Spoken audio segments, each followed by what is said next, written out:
Hi, I'm Steve G. Jones, clinical hypnotherapist, and I want to tell you a little bit about myself before we get started. I have a bachelor's degree in psychology from the University of Florida, a master's degree in education from Armstrong Atlantic State University, and a doctorate in education from Georgia Southern University. I'm a certified clinical hypnotherapist, a member of both the American Board of Hypnotherapy and the National Guild of Hypnotists, and I'm president of the American Alliance of Hypnotists. I'm the director of the Steve G. Jones School of Clinical Hypnotherapy. I also serve on the board of directors of the American Lung Association in Los Angeles. I have over 2 decades of experience in hypnotherapy, and I still maintain a busy practice and teaching schedule because I see clients and teach classes worldwide. My client base consists mainly of people who want to lose weight, stop smoking, or gain confidence. Other clients include sales teams interested in boosting motivation and increasing income. Also, singles looking for love, insomniacs desiring proper sleep, and actors desiring more confidence for their next audition. When I travel to see clients and teach hypnotherapy certification classes around the world, I visit such places as Tokyo, Japan, Barcelona, Spain, Paris, France, London, England, Montreal, Canada, Los Angeles, California, and New York, just to name a few. By the way, since you have an interest in hypnosis, perhaps you would be interested in becoming a certified clinical hypnotherapist. It's very easy to do. All you have to do is go to my website, betterlivingwithhypnosis.com, and click on Hypnosis Classes at the top. You can either train in person or online. After your training, you'll be added to our worldwide directory of certified clinical hypnotherapists, and you'll receive a certificate.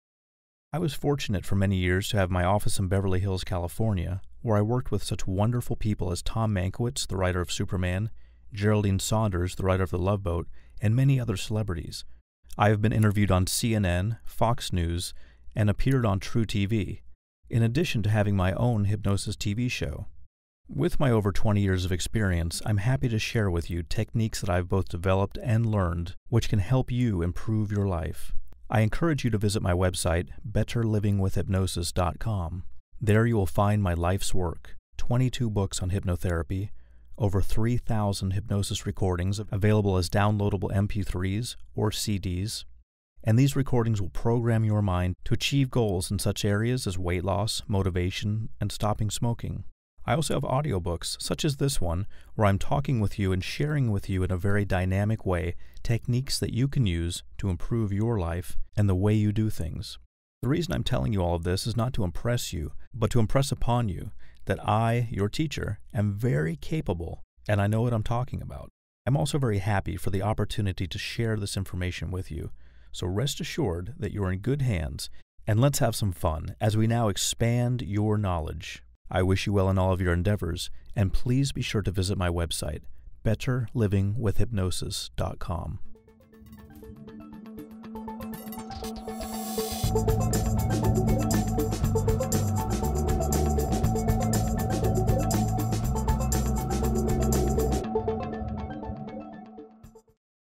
Welcome to the module that's going to teach you how to read tarot cards.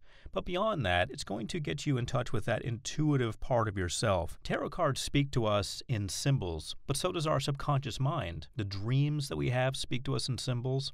And there's so many symbols in our lives that we hold near and dear. There are symbols for countries. There are flags. There are crests, which represent families. There are also symbolic gestures, such as getting married, which symbolizes the union of two people. So symbols are very important to us. We strongly relate to them. We are naturally programmed to understand them. And so the tarot gives us something in our own native language. No matter who we are, our own native language is a symbolic language, and therefore it is tarot. Although the tarot does involve some very deep symbolism, I am going to, throughout this program, keep everything at a very understandable level. So rather than delving deeply into the various meanings and various facets of meanings of different symbols, I am going to present to you something very useful, something that you can take and you can use in your everyday life, because I think that is what's going to really stick in your mind after you finish this program, and that is what's going to be very beneficial to you throughout your life. So my experience teaches me that people really enjoy something they can use, something straightforward. So the wisdom of that experience tells me that I should present to you the tarot in a very straightforward way. So that's what I'm going to do. Let's get an overview of the tarot. The tarot is a tool through which we can access information in the universe. We can wake ourselves up intuitively. We can put ourselves in touch with our inner world, with what's going on inside our subconscious minds. The tarot can also put us in touch with everyday situations.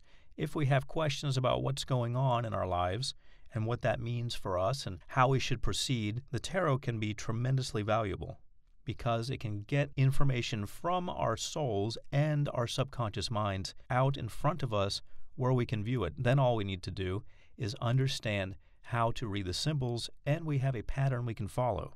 So the tarot has many fascinating applications, such as spiritual growth, understanding of the self, stimulating our intuition, brainstorming, clarifying decisions, analyzing challenges, and just reflecting on our lives or on what we're doing. The tarot can give us a fresh view on what we're looking at. Sometimes we get so caught up in our thinking that we limit ourselves to just our cognitive ability to process information. Well, when we involve the tarot, we're tapping into the spirit world and we're tapping into our subconscious minds. So we have three powers working for us. We have our own cognitive abilities, we have our powerful subconscious minds, and we have access to the entire spirit world. Let's focus in now on the tarot deck itself.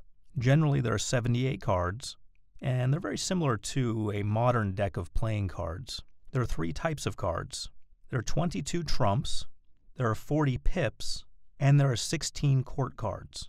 There are 72 cards in the major arcana, which is the greater secrets, or as I said a moment ago, the trumps, and 56 minor arcana cards. These are the lesser secrets. And these comprise the 40 pip cards that I mentioned before and the 16 court cards. Court cards are also called people cards. Now, the major arcana are very interesting, and let's focus our attention on that. And by the way, I've heard this word pronounced arcana and arcana. So let's look at the major arcana trumps. They predict the fool's journey toward enlightenment, and they represent situations of spiritual and personal growth, different states of both. Let's take a look at the 40 pip cards. They have 4 suits: cups, swords, pentacles, and wands. There are 10 cards in each suit. The pip cards are typical emotional states and situations that we humans find ourselves in. All of the things that happen to us on a regular basis just by virtue of living our lives the way we normally do. Our typical actions, our beliefs, our attitudes, what we struggle with, just basically what happens with us on a day-to-day basis. The people or court cards, remember there's 16 of them, consist of pages, knights, queens, and kings of each of the 4 suits. And these cards represent our relationships. They represent the people we come in contact to, our loved ones, our friends, and so forth. But they also represent parts of us, parts of who we are, our faults, our talents, our traits, how we get along with people. Now, a queen or a king represents someone of authority, someone of stature, such as our parents or our elders. Knights suggest action being taken. They suggest energy and courage and activity. Pages represent younger people. And often pages, as was their job back in their time, pages bring information to us. They bring news to us. So to wrap all this up for you, there's 78 cards. You've got 22 major arcana, also called trump cards, and they're about the fool's journey toward enlightenment. Now, don't take the word fool to mean anything negative or derogatory. And secondly, there are the 56 minor arcana, which are made up of the 16 court cards, king, queen, knight, page in each suit, and the 40 pip cards, which are ace through 10 in each suit. So very similar to a standard deck of playing cards. So let's take a look now at how to lay the cards out.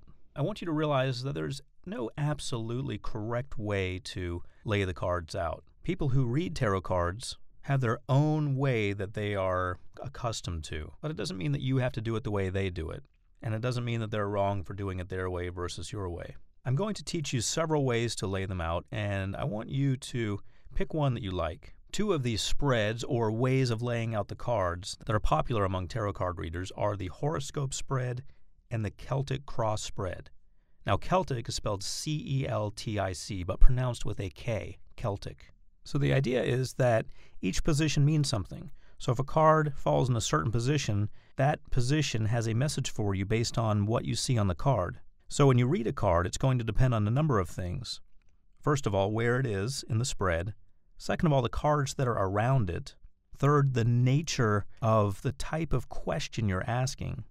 And fourth, and certainly not least, the card reader's own intuition and how spiritually aware they are, which, as you get comfortable reading tarot cards, is going to come into play more and more for you.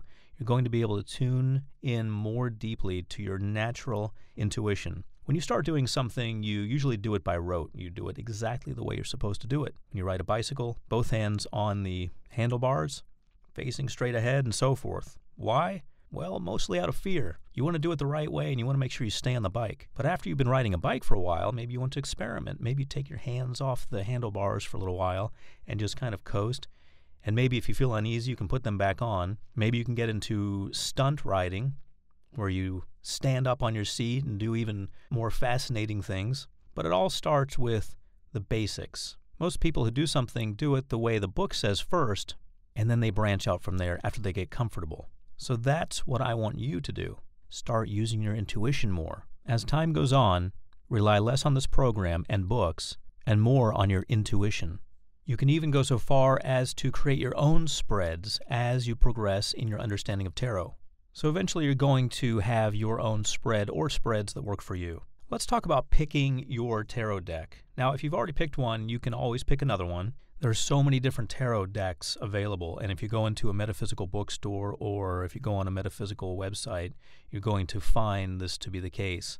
A lot of different options. The reason is that there are a lot of different personalities out there. People want something that resonates with them. So if you look at all the tarot card decks and you're thinking, which one am I going to get out of so many? Well, first of all, I recommend not ordering them online because you're not really going to get a sense of them. You may get them and they may arrive and you may not feel right about them. Plus, when you order at a store, you can feel the actual cards that you are going to buy. Not just the type of card, but you can feel the actual cards and see if they resonate with you. So I want you to realize that you're going to have these cards for a while, and they're going to need to be durable. You're going to want to pick cards that don't seem flimsy or cheap, that seem like they're going to hold up over time. Now, cards will get a little bit of wear on them, and that can kind of be interesting. They get their own personality, and that's okay. But pick cards that you feel are going to hold up over time. Also pick cards that you just like looking at. You enjoy the images, and make sure you enjoy the way they feel because you're going to be handling them quite a bit. You can have several different tarot decks, that's fine. Most people who read tarot cards don't want other people touching the cards, and that's your personal choice. You may want them to or not want them to, but generally the only time that someone will ever touch a tarot deck of somebody else's is when a reading is being done for that person. Otherwise, the tarot deck is kept in a special place and away from human hands, and it's not just a plaything. And the reason is fairly obvious. You want to make sure that the energy around the tarot is as pure as possible. It's not for show and tell. It's not for playtime. It's for serious study of spiritual matters and getting information that's accurate. And so you want to make sure it's not watered down. You want to make sure it's not affected negatively. So keep it in a special place. A lot of people like wrapping theirs in cloths, protective cloths, or a colorful handkerchief, and then perhaps putting the cards in a box.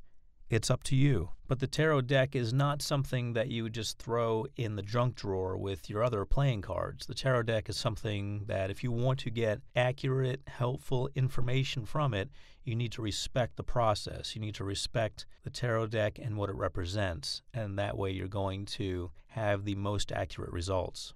Now, as I build you up to the horoscope spread and the Celtic Cross spread, I want to share with you some more basic spreads that are going to sort of introduce you to the idea of using tarot cards. Take your cards if you have them, and if you don't already have tarot cards, this would be a good time to get some before we continue on here. So pause this recording or stop it and get your tarot deck if you have one, and if you don't, go buy one because you're going to need it handy for the rest of the program. So what I want to talk to you about now is the 3-card spread. And all you do is shuffle your tarot cards any way you want to. And you can shuffle them for as long as you want to or as briefly as you want to, it doesn't matter. But shuffle your tarot cards, and then I want you to put down 3 cards, face up, 1, 2, 3, from left to right. Now the one on the left represents the past, the one in the middle represents the present, and the one on the right represents the future. So the card on the left, which you drew first, and if you haven't put them down, go ahead and put down 3 cards in order from left to right. The one that you drew first shows something about the feelings or events that led to what's going on right now. That's what we call the past. The second card, the one in the middle, is about where you are right now, your present state in life. And the one on the right represents the future possibilities. Now keep that word in mind. That's an important word. The future possibilities, because we're not talking about the absolute future. If you read someone's tarot cards and you say you're going to stand up and turn around 3 times, that's your future. Well, that person can hear that future and decide to do just the opposite. They can decide to sit down or just stand up and walk out. So we talk about future possibilities, not something written in stone. That's what the card on the right represents. Okay, now let's not worry about interpreting the cards right now. Let's just get some experience under your belt concerning laying out the cards. Okay, now reshuffle the cards. You can remember what you saw if you want to and analyze it later, but for right now, put those cards back in the deck and reshuffle the cards any way you want. You don't have to be a card dealer and shuffle them in a fancy way. You can just cut the deck a few times or swirl the cards around on the floor and pick a few cards out and put them on top and do that process again. It doesn't matter. As long as you're shuffling the cards, you're rearranging the order of the cards in some way. Okay, now after you shuffled the cards, if you want to cut the deck in half, you can. That means taking a few cards off the top, up to, I'd say, 50% of the cards off the top, putting them next to that deck, and putting the exposed part, which was the bottom, onto the top. So now the first card is the card that was about halfway down the deck. Okay. So if you want to cut the deck, go ahead. Then I want you to lay out 5 cards from left to right. 1, 2, 3, 4, 5. Face up. Now when you lay out cards for other people, you may want to keep them face down until you're ready to turn them over, because you don't want them being distracted by the next card when you're focusing on the current card. That's your choice, and it doesn't matter either way. But for right now, I want you to see all the cards because this is learning, and so I want you to lay them all face up. So now we've got 5 cards. The first 2 are past and present. The 5th one is what will most likely happen. Okay, so we've essentially got our 3-card spread, but we've got numbers 3 and 4 added to the mix. Number 3, counting from the left, is a card that represents influences that are hidden. And number 4 represents advice. So now it's a little more advanced, a little more interesting.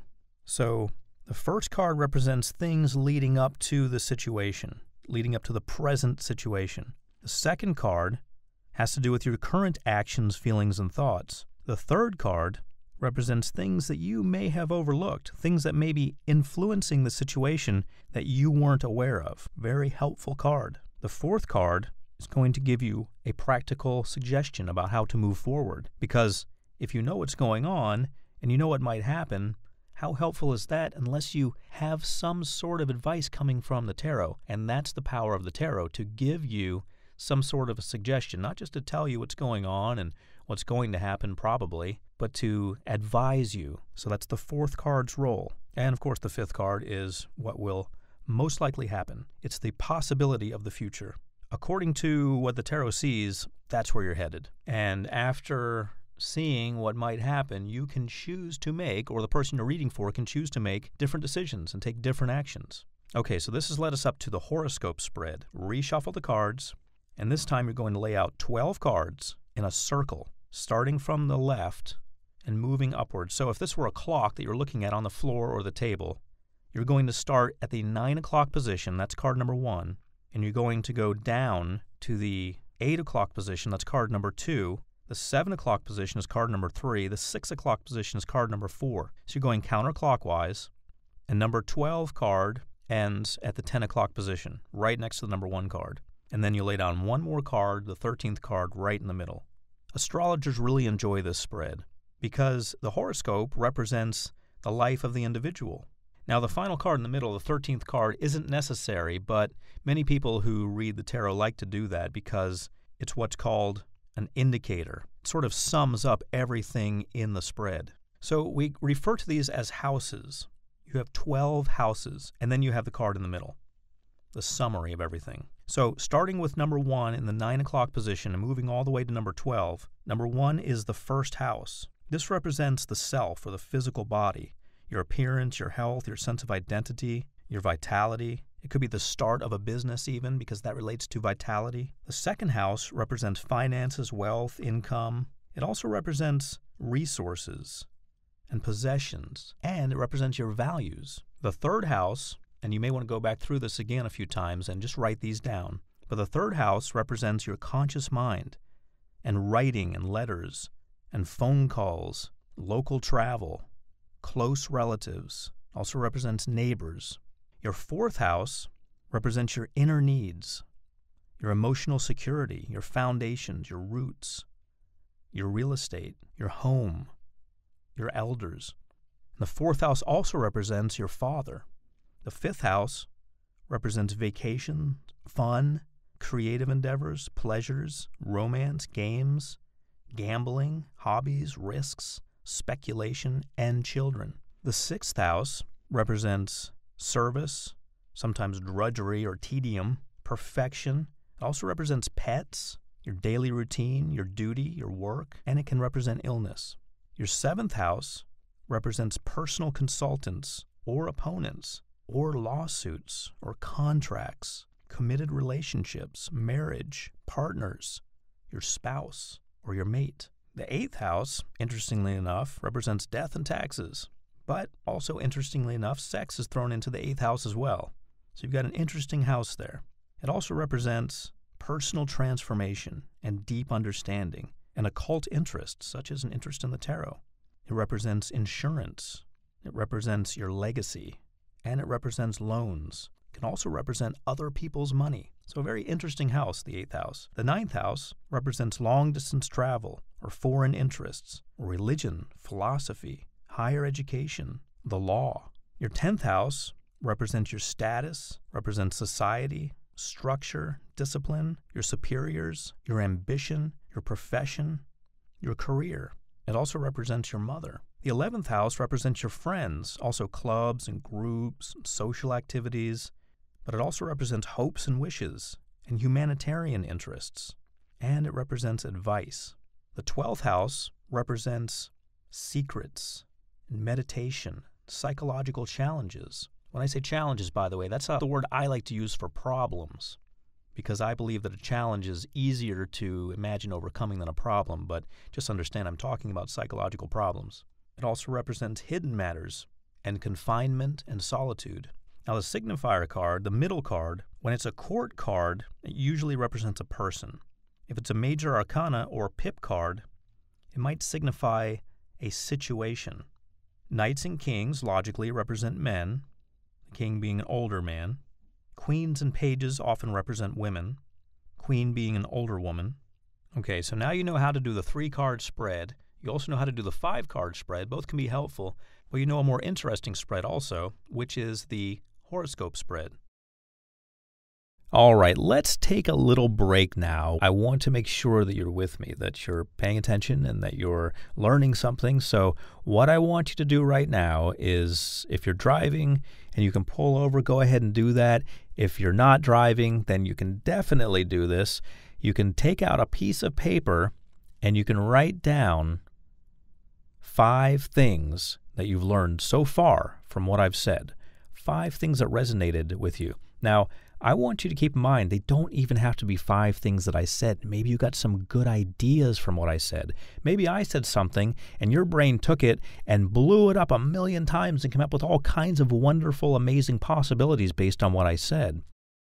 If that's the case, then feel free to write that down. I just want you to write down 5 things, whether they came from me or they're just thoughts that came in your head.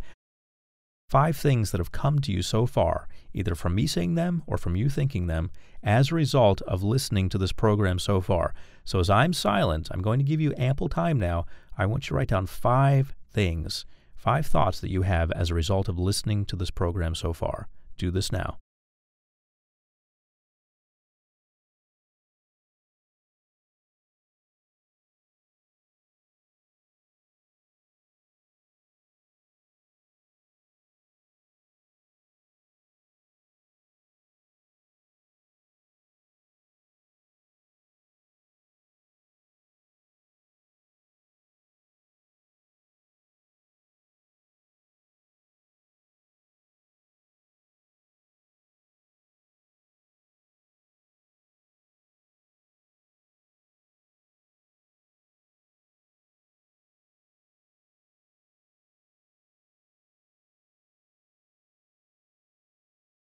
Okay, do you have your 5 things? If not, go ahead and finish them up. 5 things, write them down.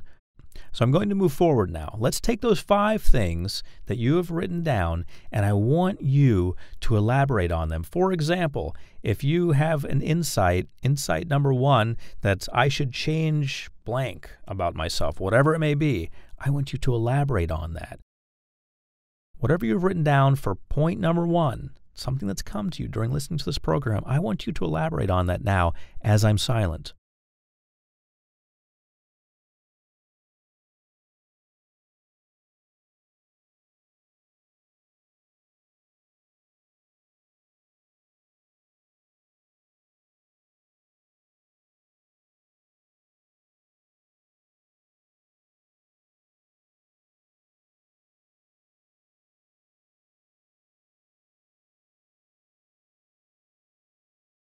Good.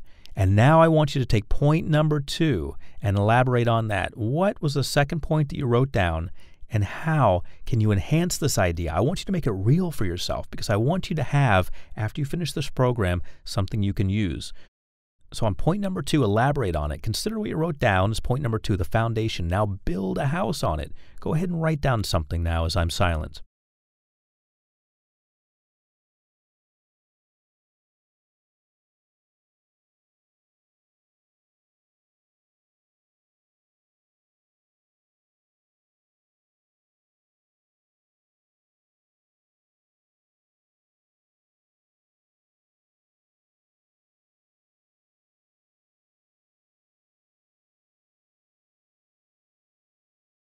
Good. Now you're getting some momentum.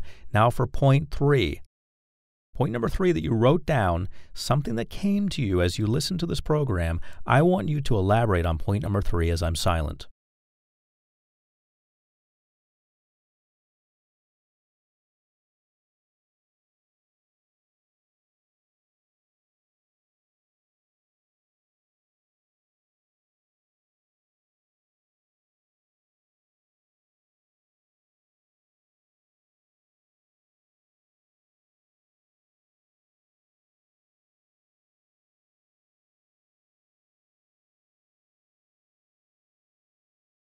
Good. Now take point number 4, the 4th point that you wrote down, something that came to you while you were listening to this program. I want you to elaborate on point number 4 as I'm silent.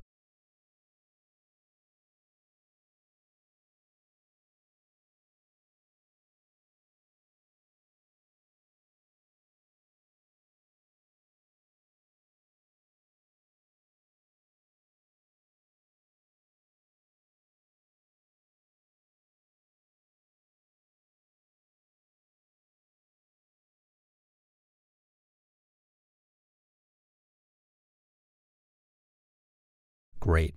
Last but not least, point number 5. Take point number 5 and elaborate on it as I'm silent.